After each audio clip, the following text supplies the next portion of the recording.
I think, but the most important thing for me is there's a part of the organization called Operation Innovation, where we fiscally sponsor and support 20 other organizations across the country to execute in their community in the same way that we execute here in ours. And I think that that is what real scaling looks like. And that is where sustainability for this reform and this work is going to come in, and, you know, working toward ending the incarceration of women and girls.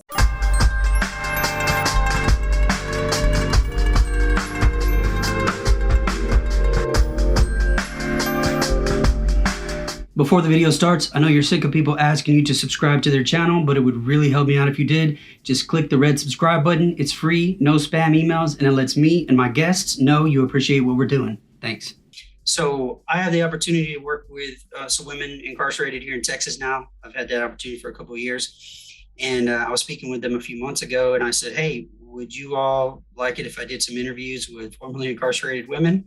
And of course, it was like, well, yeah, of course. One thing I'd like to ask you is, what are some advice or words of encouragement you would give to currently incarcerated women?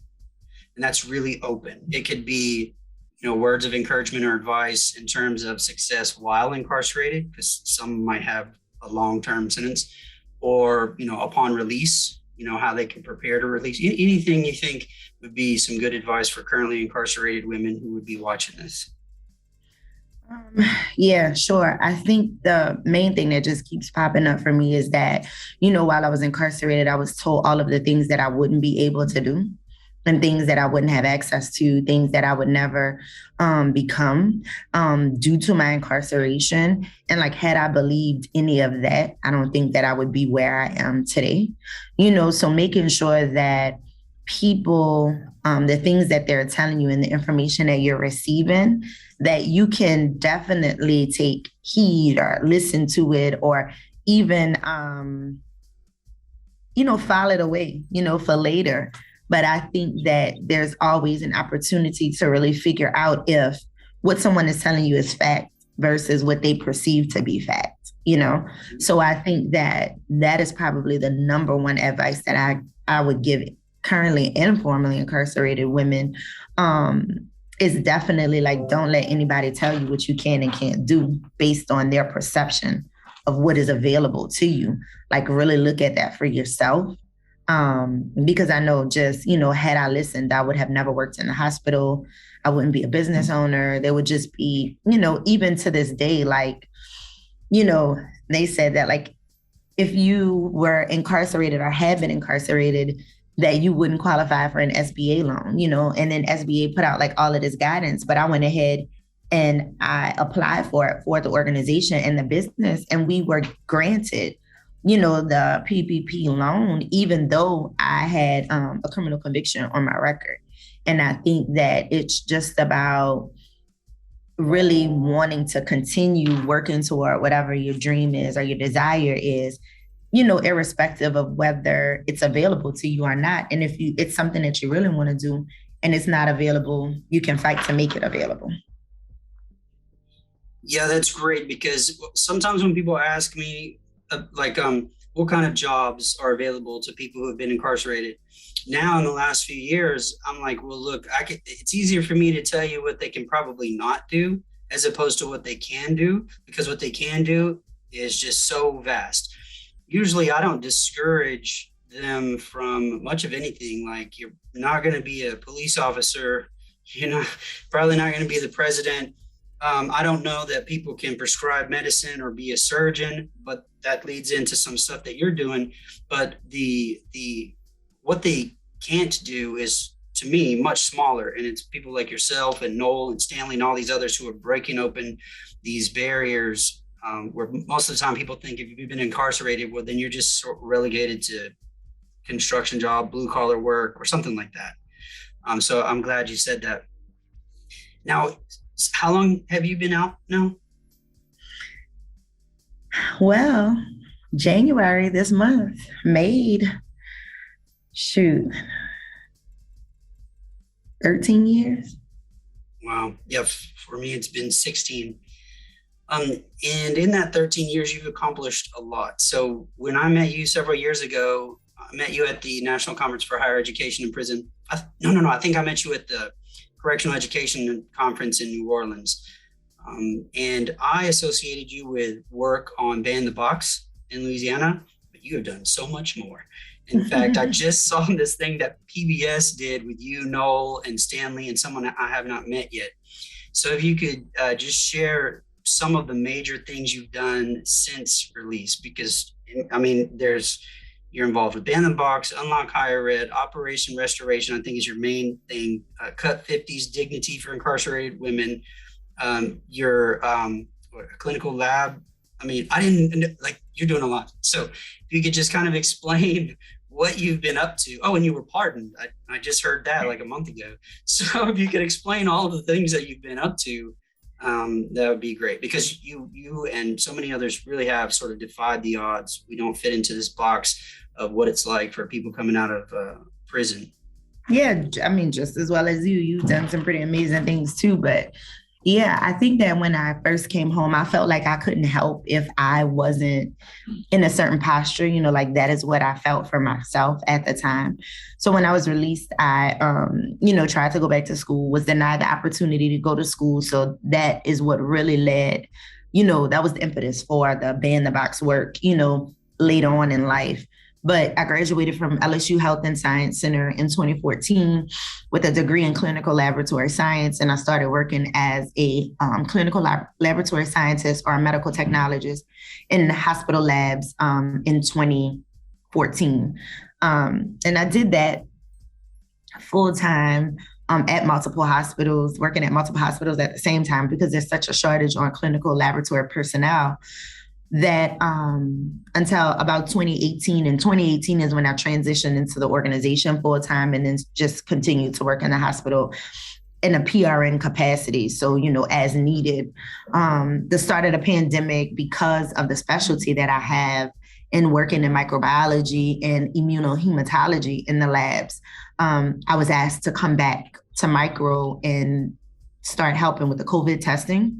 So at the beginning of the pandemic, I went back to not just working in the organization, but also splitting time in the hospital as well, doing COVID testing, because, it was just something really important. But I was pregnant at the time that I went back in, and I got sick, just totally unrelated to COVID, and just really realized that the risk at that particular time to me and my pregnancy was just too high. And I, stopped working in the hospital. I'm still on the roster, as needed. And if something had to come up now, I could go back. My daughter's now 1. So, and participate if needed. But it was just really important for me to I felt like center myself and grow myself before I could begin to reach out and help others. So that is why it was important for me to go back to school and, get my degree. And then once I graduated and I started working, I wanted to go to med school. So I started applying to med schools. I took the MCAT and just started visiting different med school admission offices and saying, hey, listen, this is my history. This is what I'm working with for my MCAT scores. What score, do I need in order to get an interview? What do you all deem necessary to pull me out of the pile? Sure. What is that score? Because I'm very numerically driven, I need numbers. Yeah. So, in the midst of that, I was introduced to a national organization that was working on issues around incarcerated women. And I began speaking, at different law schools all across the country about the challenges of reentry for formerly incarcerated women. And what that really, solidified for me is that I could do this work in a formalized manner, that I could actually form a nonprofit and I could apply for funding and do all of these things to be able to help my community on a much larger scale than the little one-offs that I was currently doing. When I knew somebody was getting released, sending them some money to make sure that they could buy a phone, or helping them to get clothing, or, whatever little service, these little one-offs that I was able to do. I incorporated Operation Restoration in 2016. In 2017, I had an opportunity to work on some legislation to remove the box off of college applications for purposes of admissions, because when I applied to go to school initially, I was denied because I had to check the box. I unchecked the box, reapplied, and got in. And I knew that that was a direct barrier for folks going to school. So when we were able to pass that legislation and we created the Unlock Higher Ed Coalition. We are one of the founding members of that to really focus on also like federal level legislation and looking at like what the barriers on the federal level were. Why was the question on financial aid applications? Why was it on a Common App when all schools don't ask the question? Just like all of those things we started looking at and saying, this needs to happen. We need to remove this. We need to work on that. So we were able to work with the creators of the Common App to remove the question off of the Common App. They did that voluntarily. We didn't have to legislate that, working with Senator Schatz's office and the Unlock Higher Ed Coalition. So we were just able to do a lot of work as it related to access to education for our population in my community. So that was really important. But what was even more important was to expand this out into different states. So now, in addition to Louisiana, we've passed the legislation in 7 other states, working with advocates on the ground in their community to get this work done. I have a call later on today where we're going to be pushing the legislation in Connecticut and New York. And we are working with advocates on the ground to do that. Their legislative sessions have started. So we're working toward that now currently. I think that we as an organization have been able to do a lot of different things legislatively, a lot of policy change. I think, but the most important thing for me is there's a part of the organization called Operation Innovation, where we fiscally sponsor and support 20 other organizations across the country to execute in their community in the same way that we execute here in ours.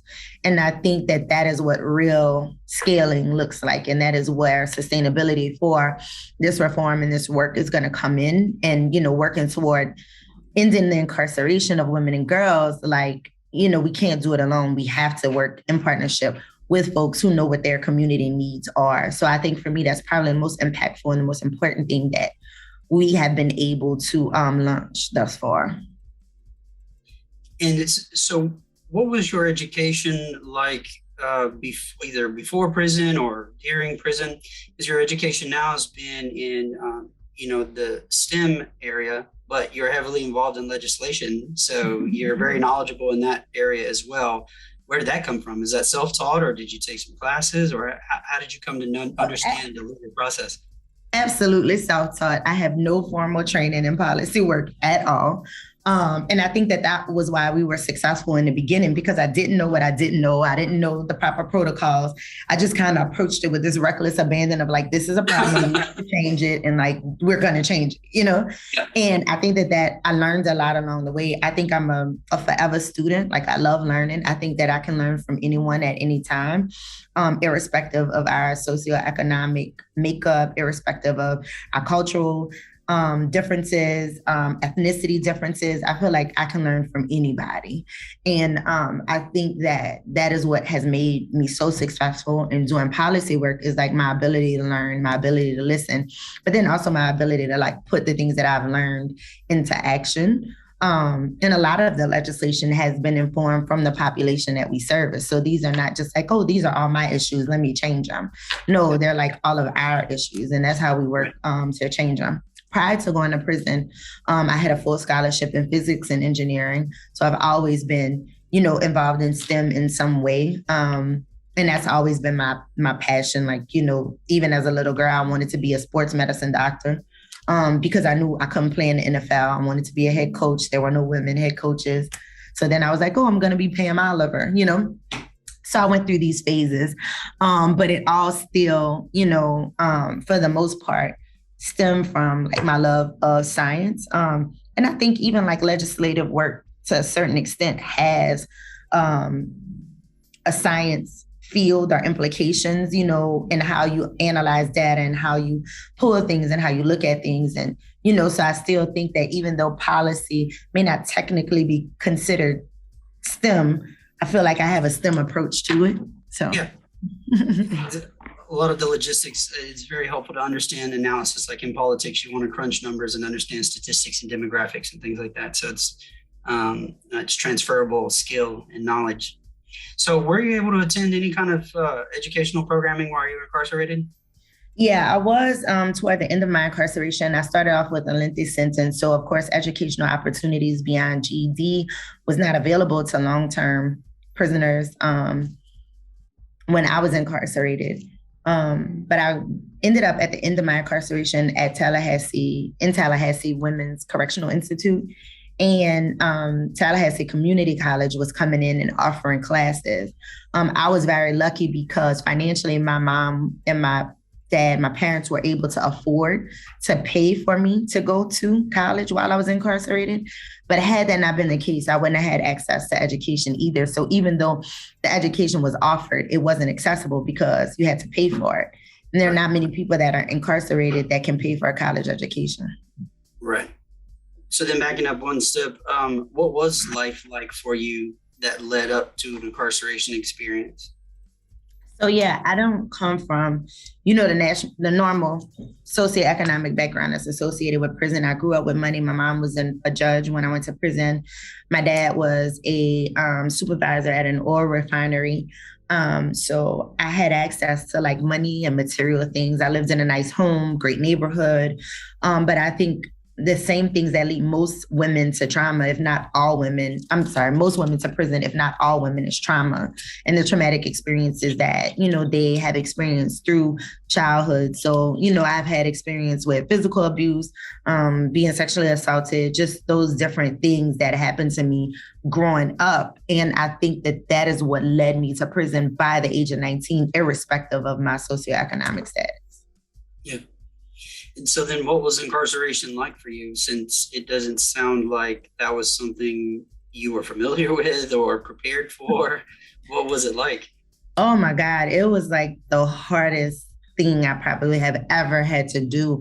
And not from a sense of like, of course, the conditions are deplorable and, the things that you're subject to while you're incarcerated is deplorable. But I think that like me as an individual, I'm like a true Aquarian. I'm so free-spirited. I love moving around and meeting folks and talking and just like all of those things. And then to go to like this 100%, controlled environment, I felt like it kind of like killed a piece of me. It changed me like forever because now it's like, whereas prior to prison, like I never craved solitude. I never craved, like extreme aloneness, that is something that, the isolation of incarceration is something that I feel like changed me forever, When I was incarcerated, I did a year in solitary confinement, between the ages of 20 and 21. And I think that that's where the isolation comes from, or the craving to be isolated in that way. And that was just something that was never a part of who I was prior to prison. Yeah. So since you've been out, you did discuss like the ban the box legislation, and that was motivated partially because that was a question that was a barrier for people to enroll in school. What are some other collateral consequences, reentry challenges you faced since you've been out? Well, I mean, when you go in front of the judge and you get sentenced and they tell you, hey, you have, XYZ amount of time you're going to spend in prison. You owe us XYZ amount of dollars. Like, they don't tell you that you lose all your constitutional rights. They don't tell you like, oh, you're not going to be able to vote. You're not going to be able to find housing. You're going to have trouble finding employment. You can't carry a weapon or bear arms. You can't vote. Like, they don't tell you all of that when you get sentenced. So it's like you are so unprepared when you're released because you don't know prior to going in or even while you're there that like you have been stripped of your constitutional rights, but you are expected to come out and pay taxes. Yeah. I just recently with the advent of COVID, I found out that life insurance is even more expensive if you can even get it, be it for having felonies. All sorts of insurance. I couldn't get car insurance, homeowner's insurance. I'm now a homeowner. Homeowner's insurance was a problem. They wanted to, give me a much higher rates, and it was just things you you don't even imagine. I couldn't be a part of my daughter's Sunday school, some of the Sunday school activities, because being around kids, even though I don't have a child issue, I have an aggravated robbery. Just the fact that I had a crime barred me from certain Sunday school activities. So in the church, ain't that amazing? I know. Yeah. In the church. So it's just things that you're not even aware of. Well, then the final major question then is just what role has education played in your life in general? You talked about your interest in science and numbers and things like that. You pursued college while you were incarcerated, and since you've been out, and you've been a part of this whole, movement toward offering and making more accessible higher education in prison. So what role has education played in your life? So I think education has played a tremendous role in like my reentry. I feel like it is single-handedly responsible for like the trajectory that I have been placed on. I think though that like, when we think about education, we think about higher education or some type of formalized education, and that is not always what is needed. You need a cultural education, you need a societal education, you need a formal education, you need all of these things. So I think that if you are invested in education, you can learn from any situation that you're in. And I think that that has to be placed in the forefront. But the other thing is that a person ain't really interested in education if they don't have safe housing or if they're suffering from food insecurities.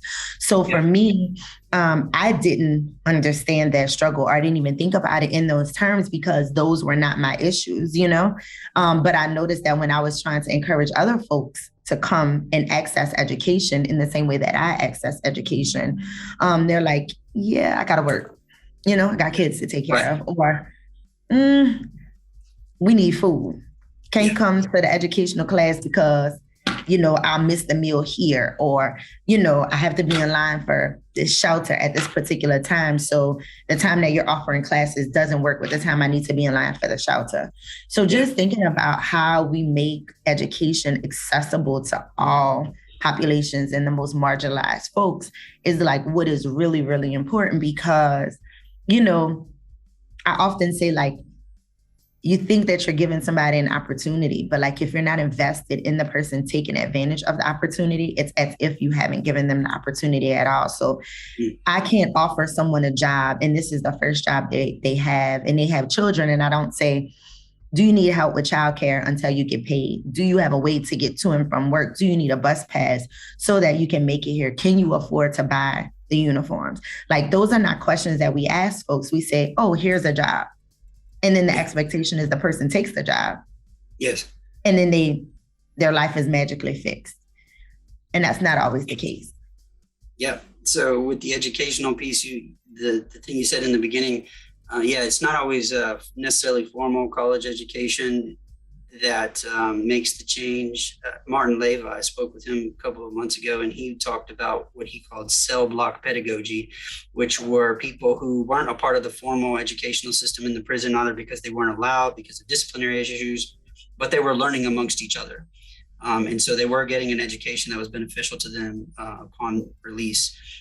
And I remember when I got out and was going to college, the drive there, like the gas money and the toll fees and things, trying to get back and forth to school. And then I had to have a full-time job, and I had a daughter. So those things were just made it really difficult for me to go, because I was at that point, the university, they wanted you to go twice a week for one class. And they wanted you to go like Tuesday and Thursday. And if you're taking 3 classes, you're supposed to be, it was just a nightmare. So a lot of these things, we really don't think about, like the food and the transportation and all that as well. It was the same thing when I started doing the policy work. I would go there, we're there all the time. And the legislators, they had access to free food. They could invite you into the dining hall to eat with them. And they never even thought about it. And I probably used my money, to get there, gas money to get there. And then I'm hungry. And like, so, when we started talking about different things, I was like, it would have been real nice if you would have offered me a meal, because sometimes I was hungry, and they're like, oh, well, why should I have to say anything, because I'm not doing the work because of the benefits. I'm doing the work because it needs to be done. So when we involve community folks and people into policy work, we try to make sure that we think about those things. Like, are you taking off from work? Here's money to supplement what you missed from taking off from work. you need a meal, here's money for a meal, gas reimbursements, whatever we could do to make people who want to participate in the civic engagement process of coming to the legislature and testifying or even learning about that. We don't have a barrier attached to it, or we don't make it more of a burden for someone to participate in something that should be a rite of passage. Yeah. Yeah, one of the issues I ran into with a group out here in Houston when they were trying to network to help people with reentry was that they were only focused on getting them a job. And the idea was that if they get the job, literally everything else will be taken care of. And in the meeting I was at, right in that moment, I had a student who had a CDL to drive trucks that he got with us with the college and prison, but he didn't have a car to get to the interview, and he didn't have certain documents to get to the interview. And so I was like, in reality, you can have great intentions by offering jobs for felons, but if they can't even get to the interview for whatever reason, transportation, ID, then it's just, sort of falls on its face. That's why people shouldn't be designing programs for folks. They should be designing programs with folks, not for them. Surveys asking them what are their needs, what are their wants. Absolutely. All right. Well, then the last thing is what do you see for yourself in the future? Because you've already done an enormous amount of things legislatively, educationally. So where do you want to do moving forward? So I do think like my next thing is some type of like political office. That is the next thing for me. I think that, a lot of the things that I have been able to accomplish, I feel like if I am in a different capacity, I can have more impact. So I think that is, what's next for me. But, who knows? Could be anything. Yeah. Well, no, you're right. Having certain positions provides you with access and exposure and opportunities, and having a focus to get to those positions of power is really important for substantial change. Absolutely. Well, thank you.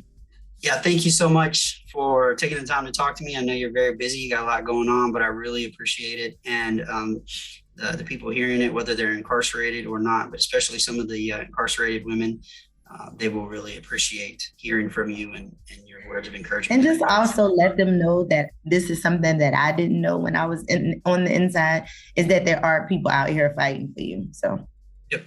Yep. They need to know that. Let them know. It's always good to hear it. All right. Well, thank you so much. Thank you, Brandon. It's always good talking to you.